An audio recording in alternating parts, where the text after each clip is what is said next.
Jesus. It is truly a lost world. And it's in Brazil.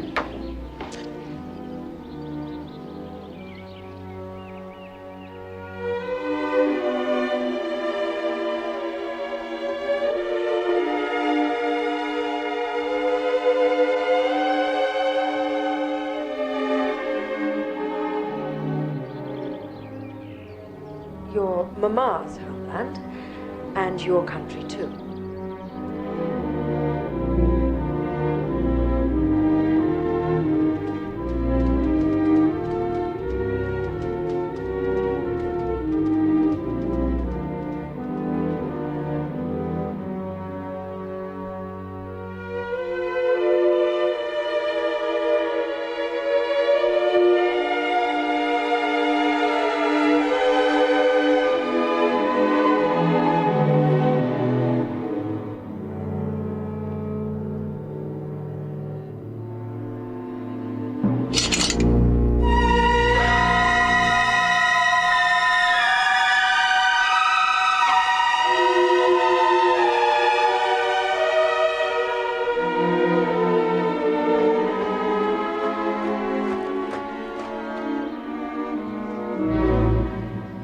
Never allow yourself to love someone too deeply, Mr. Bates. It will destroy you.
So you've come.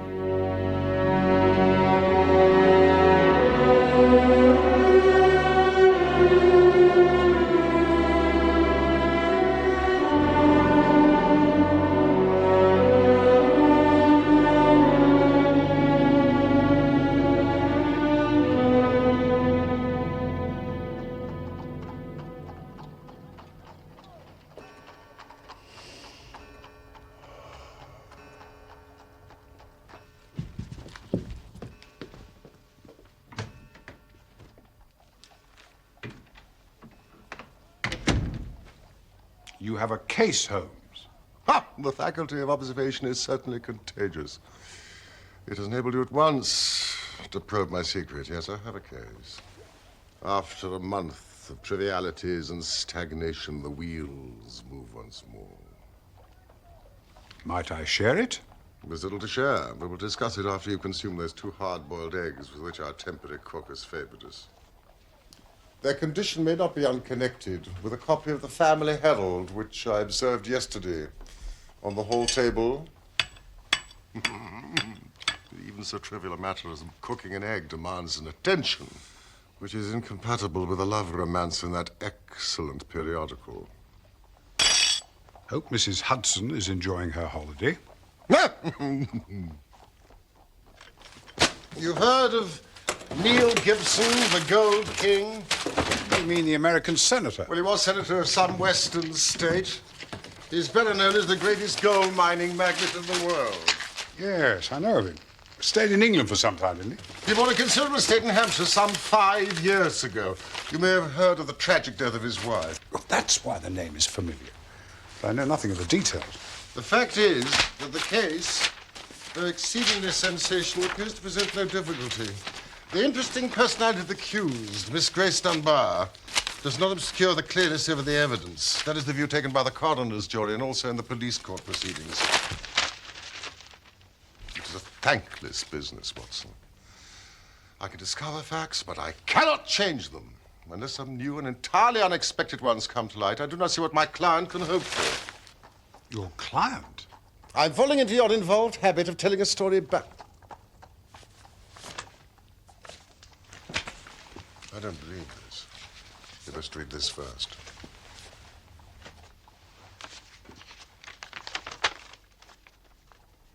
Dear Mr. Sherlock Holmes, I cannot see the best woman God ever made go to her death without doing all that is possible to save her. I can't explain things, I can't even try to explain them, but I know beyond all doubt that Miss Dunbar is innocent. You know the facts. Who doesn't? It has been the gossip of the country, and never a voice raised for her. It's the damned injustice of it all that makes me crazy. That woman has a heart that wouldn't let her kill a fly. Maybe I have a clue and don't know it. Anyway, all I know and all I have and all I am are for your use, if only you can save her. You hardly have time to master all these cuttings, so I must give it to you in a nutshell if you're to take an intelligent interest in the proceedings. Mr. Gibson, as I understand, is a man who married a Brazilian wife, of whom I know nothing, save that she was past her prime, which was all the more unfortunate, as a very attractive governess superintended the education of 2 children. These are the 3 people concerned. The scene is the grand old manor house. As to the tragedy, it takes place across a bridge over a lake, half a mile from the house. The wife was found late at night by a gamekeeper on that bridge. She was clad in a dinner dress and a revolver bullet through her brain. No weapon was found near her, and there was no local clue as to her murder. No weapon near her. Mark that, Watson. Is this too condensed, or can you follow it clearly? No, it's all very clear, but why suspect the governess? In the first place, there was some very direct evidence. The dead woman had a note upon her making an appointment at the bridge. Touch nothing, Mr. Bates. And signed by the governess. Mr. Gibson sent his farm manager for the police and stayed with the body, insisting that nothing should be removed until the police arrived just after 11. Then, there is the evidence of the revolver with 1 discharged chamber. Miss Dunbar? And a caliber which corresponded with the bullet. Yes, I see it here. It was found in the drawer of her wardrobe. In the drawer of her wardrobe. That's pretty damning. So the 2 juries thought. It is now referred to the assizes in Winchester. And the motive? Mr. Gibson is a very attractive man. If his wife dies, who more likely to succeed her than the young lady who had already, by all accounts, received pressing attentions from her employer? Love, fortune, power, all depending upon one middle-aged man. Ugly, Watson. Very ugly. Nor could she prove an alibi. On the contrary, she had to admit that she was down to the bridge by 9 o'clock. A servant had seen her hurrying there. Well, that really does seem final. And yet, Watson, and yet... Unless I'm mistaken, that is our client, considerably before his time. Gentleman to see, sir? Mr. Neil Gibson. No, sir, not him. His name's Bates. And he looks a bit aggravated. Thank you, Billy. I have only a short time, Mr. Bates. I know Mr. Gibson is coming. I am manager of his estate. Mr. Holmes, he's a villain, an infernal villain. Strong words, Mr. Bates. Well, I have to be emphatic, Mr. Holmes. The time's so limited, I'd not have him find me here for the world. And you're his manager. Oh, I've given him notice. In a couple of weeks, I shall have shaken off his cursed slavery. He's a hard man, Mr. Holmes, hard to all about him. But his wife was his chief victim. He was brutal to her. Oh, yes, sir, brutal. Now, how she come by her death, I do not know. But let me tell you, he made her life a misery. She was a creature of the tropics. A Brazilian by birth, as you no doubt know. Yes, I understand. Please continue, continue. Well, tropical by birth, tropical by nature. She was a child of the sun and of passion. She loved him as only such women can love. We all felt for her. Hated him for the way he treated her. But he's plausible and cunning. And that's all I have to tell you. Don't take him at face value. There is more behind. Now I'll go. No, please don't detain me. He's almost due. Well, well, well. Mr. Gibson has a nice, loyal household. The warning is a useful one.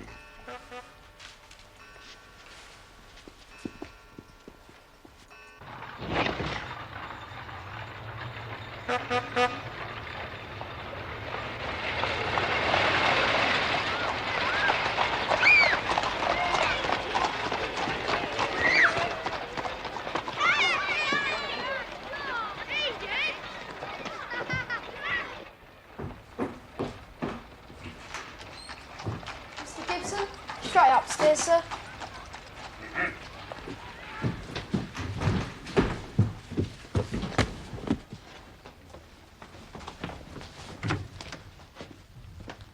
This is my friend and colleague, Dr. Watson.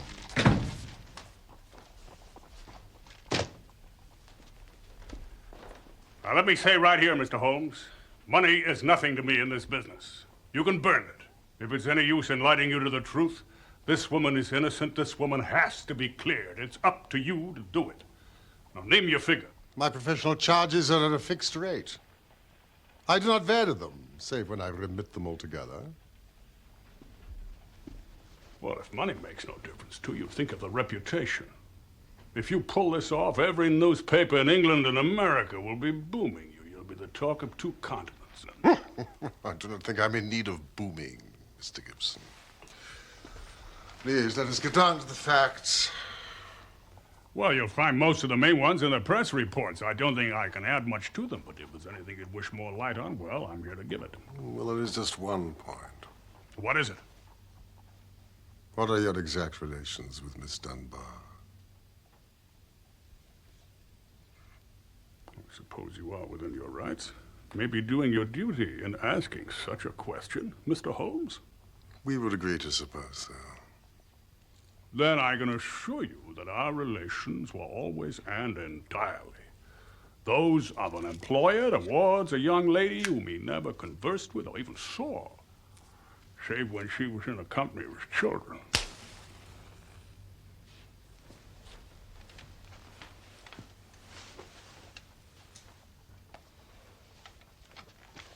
I'm rather a busy man, Mr. Gibson.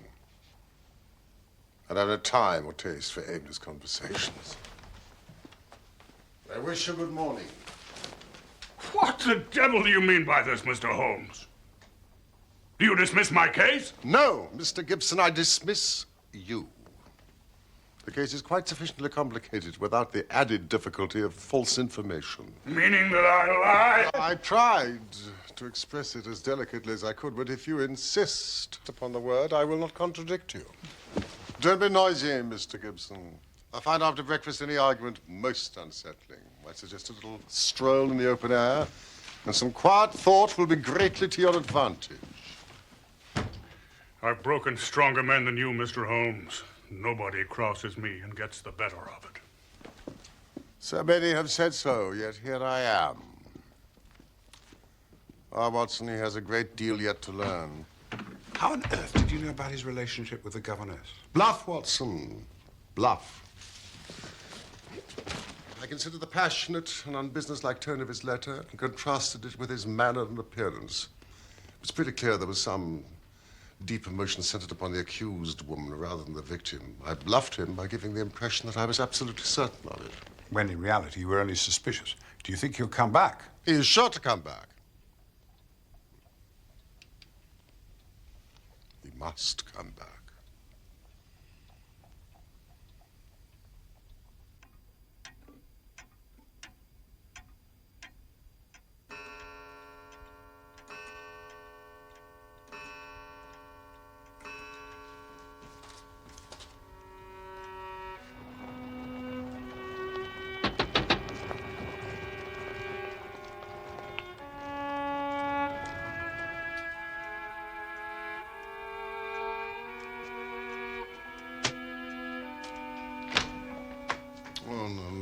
dear Watson, I fear you will not improve any reputation I have acquired.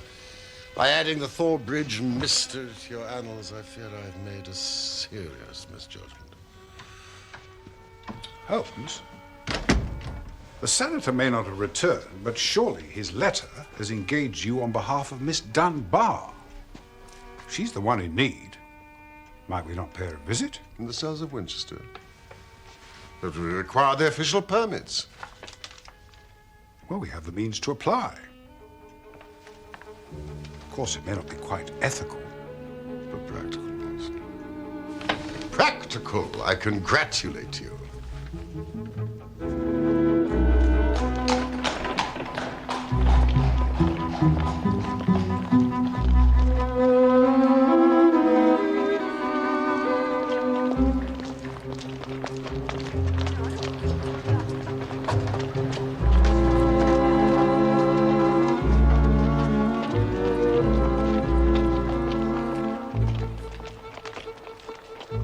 You solved our problem, Watson? Some officious little pipsqueak of a clerk queried both the letter and our Home Office permits. He demanded a personal authorization from Gibson himself.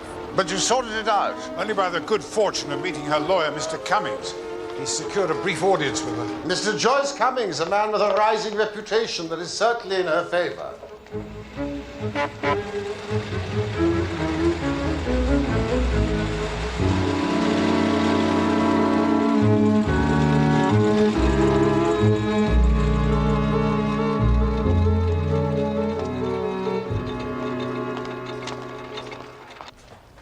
It really is providence to see you here, Mr. Holmes. Her trial is in 2 days, and I really am at my wit's end to find any evidence to save her. She'll admit to writing the note and keeping the rendezvous with Mrs. Gibson. She has little choice, but beyond that, I've advised her to reserve her defense. Quite so.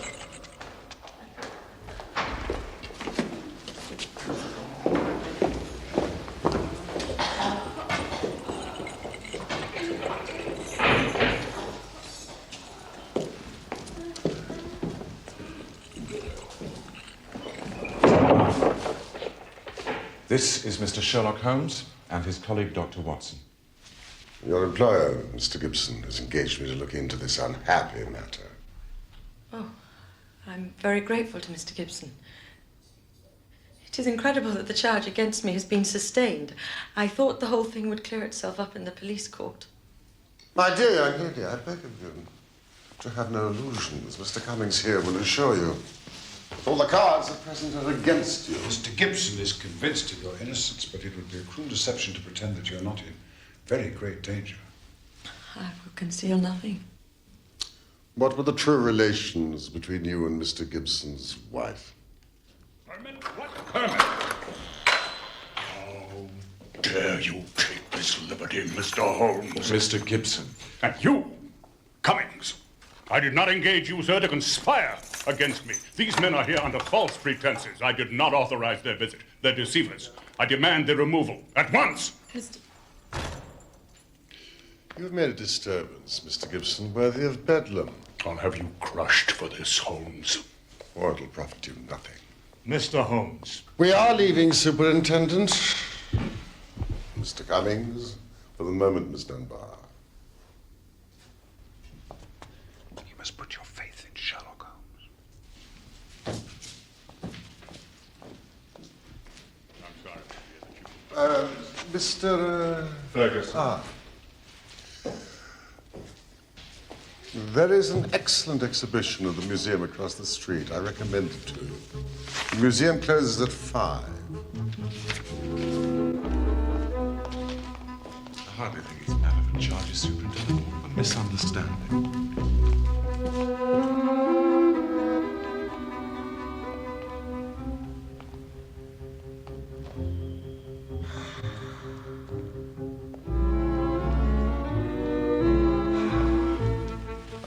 Copy of the lease of the Buckbolt Glass Workers dated 1578.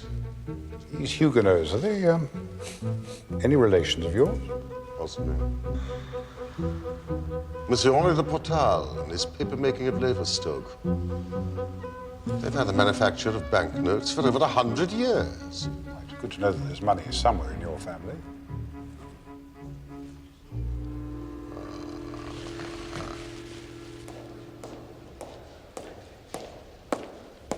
Good afternoon, Mr. Ferguson.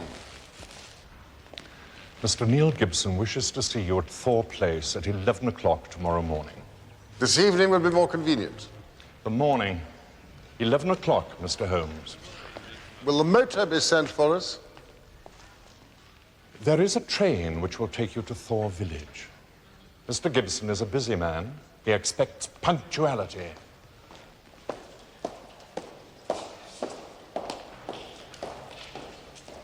How did you know that he was going to I turn? gambled that we'd made enough of an impression upon Miss Dunbar to turn us back into favor. We are, after all, her only hope. Now, Watson, we must find a comfortable inn for the night so that we can arrive punctually at Thor Place at 9 o'clock in the morning. I thought he said 11. 9, Watson, to meet Sergeant Coventry of the local police. At all events, Mr. Holmes, I'd rather have you than Scotland Yard. If the Yard gets called into a case, and the local loses all credit for success, and may be blamed for failure. Now you play straight, so I've heard. I need not appear in the matter at all. That's very handsome of you. And your friend Dr. Watson can be trusted, I know. Now, there is one question I'd like to ask you, and I'd breathe it to no soul but you. Don't you think there might be a case against Mr. Neil Gibson himself? According to the servants, he retired to his study after dinner and had no company at all until the alarm at 11. Yes, I've been considering, Mr. Gibson. Well, these Americans are readier with their pistols than our folk are. It was this pistol, you know, one of a pair he had. One of a pair? Where is the other? Well, these gentlemen have all kinds of firearms of one sort or another. We never quite matched that particular pistol. But the box was made for two.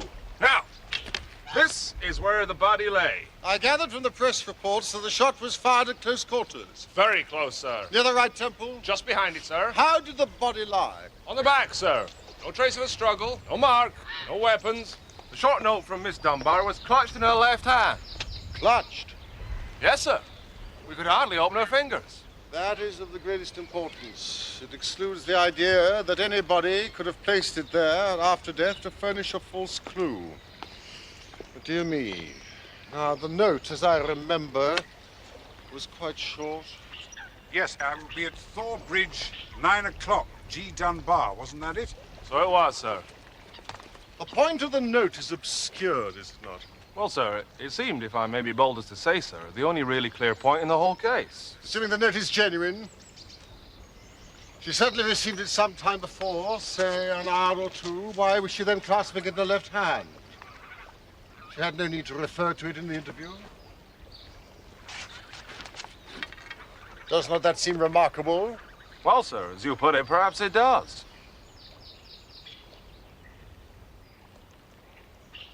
That is curious. Oh, yes, sir, we noticed that. I expect it's been done by some passerby. Yeah, it took some violence to do that. It was a hard knock. Not from above, but below. You see, it's on the lower end of the parapet, Watson. Yes. And in a direct line with the position of the body. It's probably no matter. No footprints, you say? Ground was iron hard, sir. No marks at all. Then we had nothing more to learn here.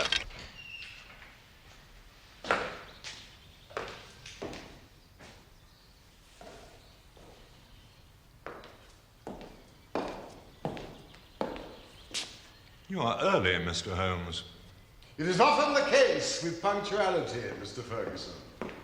Mr. Gibson is in a meeting. He is not ready to see you. I'll take care of them, Ferguson.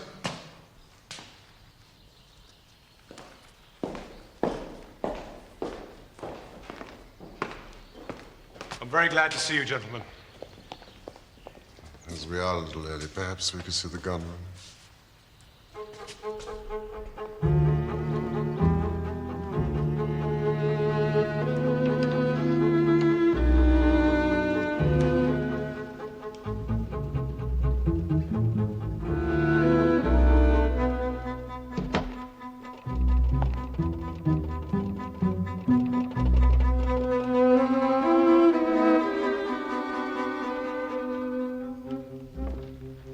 A man who has his enemies. Oh, yes.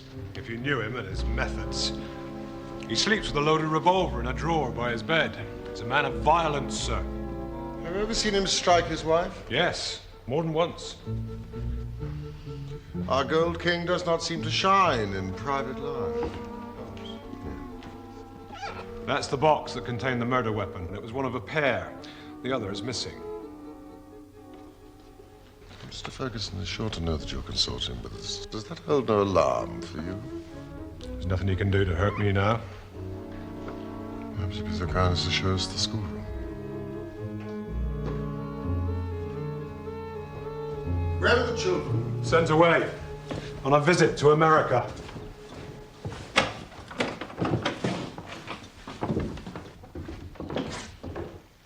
All around us. Their Brazilian heritage from their mother's side. Miss Dunbar would seem to be a remarkable teacher. The children doted on her. See, Watson. The Ricardo Franco Hills. See those unscalable cliffs, which time and the foot of man have never touched, where monsters from the dawn of history might still roam. That's Martins, the Indian hunter. You know about him. His victims, women and children. Pitiful. Would you say that Maria Gibson was jealous of Miss Dunbar and her influence over the children? There was no love lost between them. But that was because she could see her husband was under the lady's spell, too. Get out of here, Bates!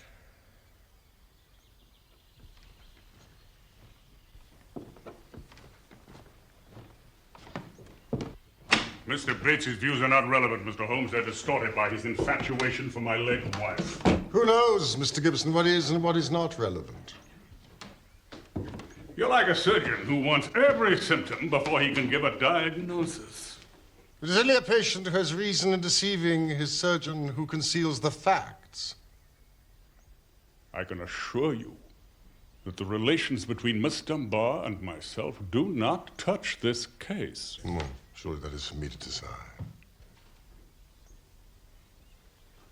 Most men have a little private reserve in some corner of their souls where they don't welcome intruders.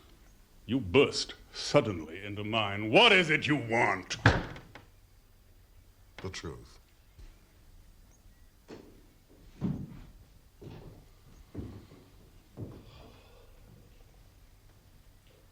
I met my wife when I was gold hunting in Brazil. She was the daughter of a government official in Manaus. Even now, as I look back with a colder eye, she had a rich, passionate nature. Tropical, ill-balanced, very different from the American women I'd known. It was only when the romance had passed that I realized we had nothing, absolutely nothing in common. My love faded, but you know the wonderful way of women. Do what I might, nothing could turn her from me. If I've been harsh to her, even brutal, it was because I knew that if I could kill her love or if it turned to hate, it would be easier for us both. But nothing changed her. She still adored me in these English woods as she had adored me 20 years before on the banks of the Amazon. Then came Miss Dunbar. She is also a very beautiful woman, and I'll admit to you that I could not live under the same roof in daily contact with her without feeling a passionate regard for her. You blame me, Mr. Holmes? I don't blame you for feeling it. I should blame you for expressing it, since she was under your protection. Well, maybe so. I'm not pretending to be any better than I am. I guess all my life I've been a man that reached out his hand for what he wanted. And I never wanted anything more than the love and possession of that woman. I told her so. You did you? I said if I could, I'd marry her. But it was out of my power. Money was no object. I'd do all I could to make her happy and comfortable. Very generous of you. Now, see here, Mr. Holmes, I came to you on a question of evidence, not morals. I'm not asking for criticism. It is only for the lady's sake that I take on this case at all. Nothing that she is accused of is worse than what you yourself admitted, that you tried to ruin a defenseless girl who was under your roof.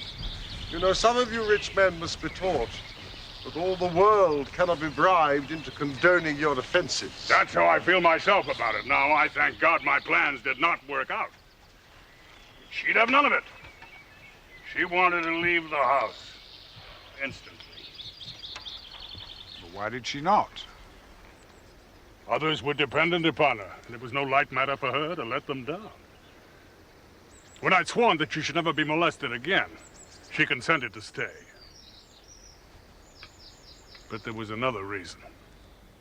She knew the influence that she had over me, that it was stronger than any other influence in the world. She wanted to use it for good. You're cruel. You destroy good people who can't stand up to you. Not everyone shares your strength. Can't you see that? You call it a fair fight, but it isn't fair. She saw it different. She believed that a fortune for one man that was more than he needed should not be built on 10,000 ruined men who were left without the means of life. With your children, you show such tenderness and love. Treat the world in the same way. She found that I listened to what she said. So she stayed. And then this came along. Mr. Gibson, can you throw any light upon it? One explanation. I give it to you, Mr. Holmes, for what it's worth. There's no doubt that my wife was bitterly jealous. She might have planned to murder Miss Dunbar, or threaten her with a gun, and so frighten her into leaving us. Maybe there was a scuffle. The gun went off and shot the woman who held it. Yes, it is a possibility. It is the only alternative to deliberate murder. But she utterly denies it. What is against such a supposition? Miss Dunbar herself. We have just 1 day left before the trial. You must grant me permission to visit her once more. If ever in your life you showed your powers, Holmes, put them into this case. Now. But I cannot promise you that my conclusions will be such as you desire. Come, Watson.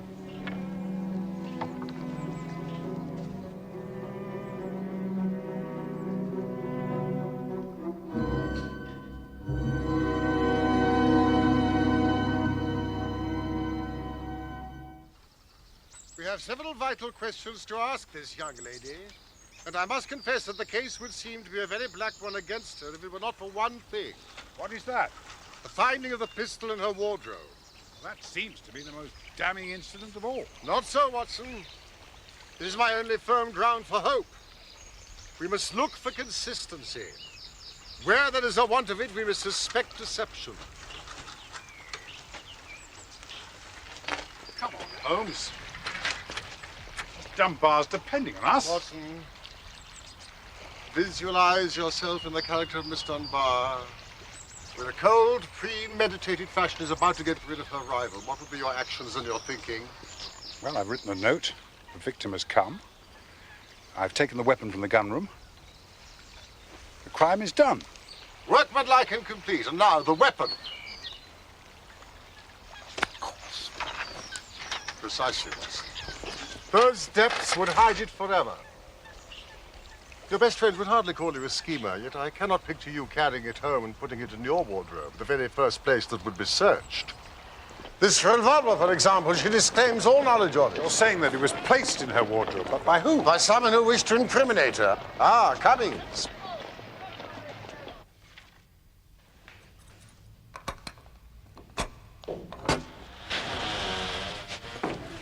Ah, Miss Dunbar, we have had lengthy conversations with Mr. Gibson, and he has informed us of your relations with him and of your innocence in the matter. But you need not pain yourself with that part of the story. But we do need to know something of your feelings towards Mrs. Gibson. I had no wish to wrong Mrs. Gibson. But she loved her husband so vividly in a physical sense that she could hardly understand the mental, even spiritual tie which held him to me, or imagine that it was only my desire to influence his power for good which kept me under his roof. I can see now that I was wrong to stay. Nothing could have justified me in remaining where I was a cause of such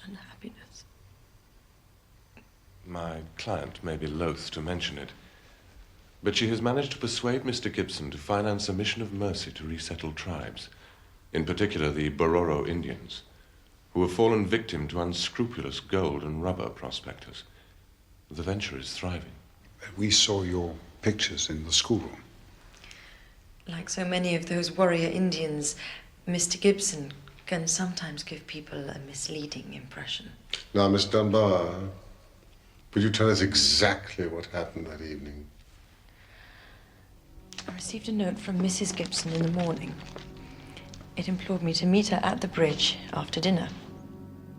This note, did you keep it? No, she asked me to destroy it and to hide my answer at the sundial in the garden. I saw no reason for such secrecy, but she was very much afraid of her husband, who treated her with the harshness for which I frequently reproached him. I can only imagine that she did not wish him to know of our interview. Yet she kept your reply very carefully. Yes, I was surprised to hear she had it in her hand when she died. Well, what happened then? She was waiting for me. So, you have come. Never did I realize till that moment how much she hated me. Apesar dos seus ares de importância, você é uma putinha barata, viu? She was like a madwoman. I think she was mad, with the deep power of deception which insane people may have. You're cruel. You have no heart. You don't know how to love. You have no passion. How else could she have met me with unconcern every day? Sua puta She inglesa. was standing there on the bridge, shrieking her curses at me. English whore. Eu amaldiçoo o dia em que você nasceu. I curse the day that you were born. And yet, presuming that you met her death shortly after you left, you heard no shot. No, I heard nothing. I was so agitated and horrified by her terrible outbreak that I rushed to get back to the peace of my own room. I was incapable of noticing anything that happened. Your own room. Did you leave it again before the next morning? Yes. When they brought the poor creature back to the house.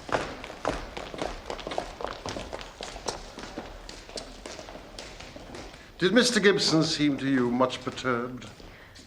He is a very strong, self-contained man. I do not think he would ever show his emotions on the surface. But you, who knew him so well. Well, yes, I could see that he was deeply concerned. Now, we come to the all-important point. This pistol that was found in your room, you'd never seen it before. Never, I swear it. When was it found? Next morning, when the police made their search. Yes, among your clothes. Yes, at the bottom of my wardrobe in one of the drawers. You cannot guess how long it had been there. It could not have been there the morning before because I tied it out the wardrobe. So you're suggesting that someone came into your room and placed it there in order to incriminate you? It must have been so. When? Well, it could only have been at mealtime, or else during the hours when I would be in the schoolroom with the children. As you were when you received the note. Yes, but from that time onward for the whole morning. Thank you, Miss Dunbar. Is there any other point which could help me in my investigation? I can think of none. Holmes, might I have a word with you in private? Forgive me, Miss Dunbar.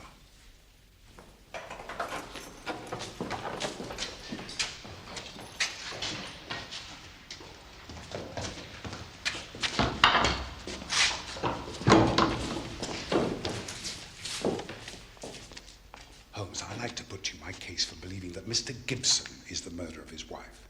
We have a man who, by his own admission, is used to breaking people who stand in his path. Well, his wife stood in his path, but then Miss Dunbar rejected him. Now, what better than to kill the one and incriminate the other? To kill the two birds with the one stone, so to speak. You don't believe that Gibson's confession was sincere? Wasn't it Bates who said he was plausible and cunning? His confession was a clever means to put us off the scent. Think of it like this. He somehow discovers that his wife has arranged a meeting During the day, he takes the 2 pistols from the box. One he conceals in the drawer of her wardrobe. After discharging 1 barrel, which he could easily do in the woods without attracting attention. He is alone all that evening.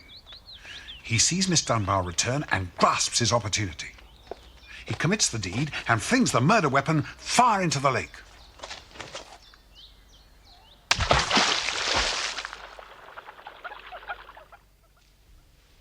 Holmes? Holmes! Watson, I have been sluggish in mind and wanting in that mixture of imagination and reality which is the basis of my art.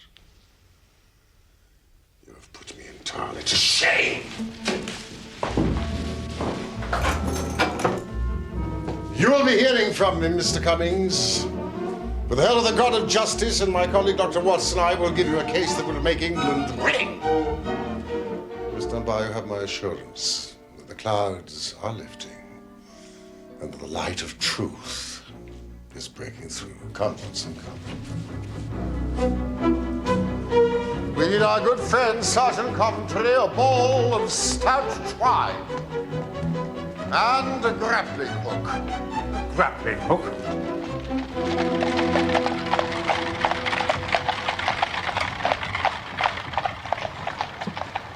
Watson, I have some recollection that you go armed on these little excursions of ours. Just as well for you that I do. More than once, my revolver has been a good friend to you. You have little care of your own safety. Yes, I am inclined to be absent-minded in these matters. Do you have your revolver on you?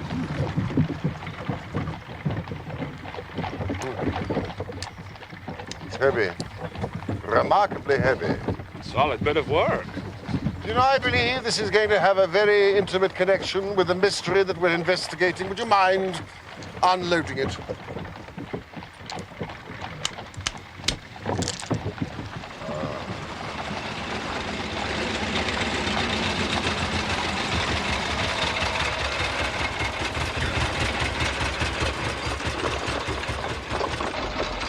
Will you be at home this evening, Mr. Gibson? I should have some news for you.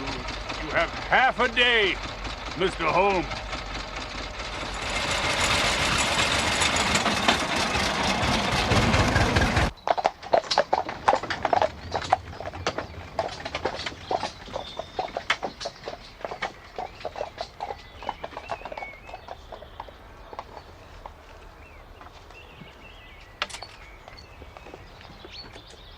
You have seen me miss my mark before, Watson. I have an instinct for such things, but it has sometimes played me false. We can but try. Will you both tell exactly where the body lay?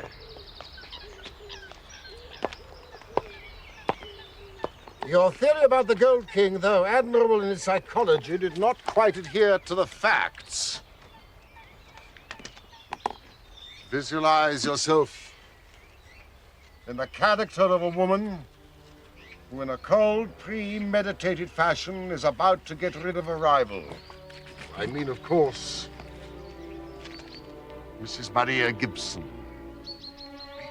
For all your deductions about Gibson being the perpetrator of this crime, substitute his wife. Imagine that it was she who took the pistols from the gun room, who fired the single shot in the woods, who placed the gun in Miss Dunbar's wardrobe. Cold, crafty, premeditated, down to the last detail. Now for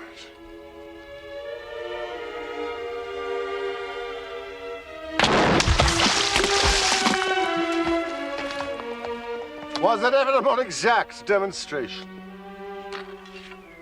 My revolver, Holmes.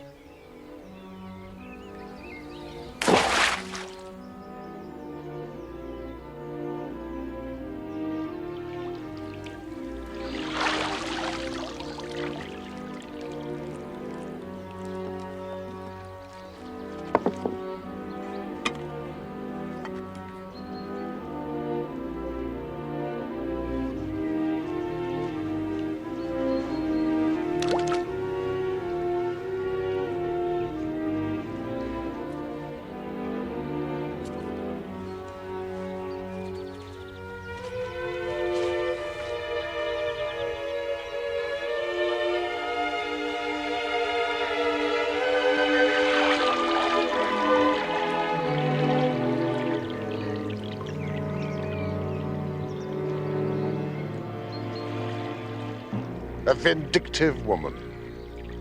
A creature of the tropics, passionate, ill-balanced. Disguising her own crime and fastening a charge of murder upon an innocent victim.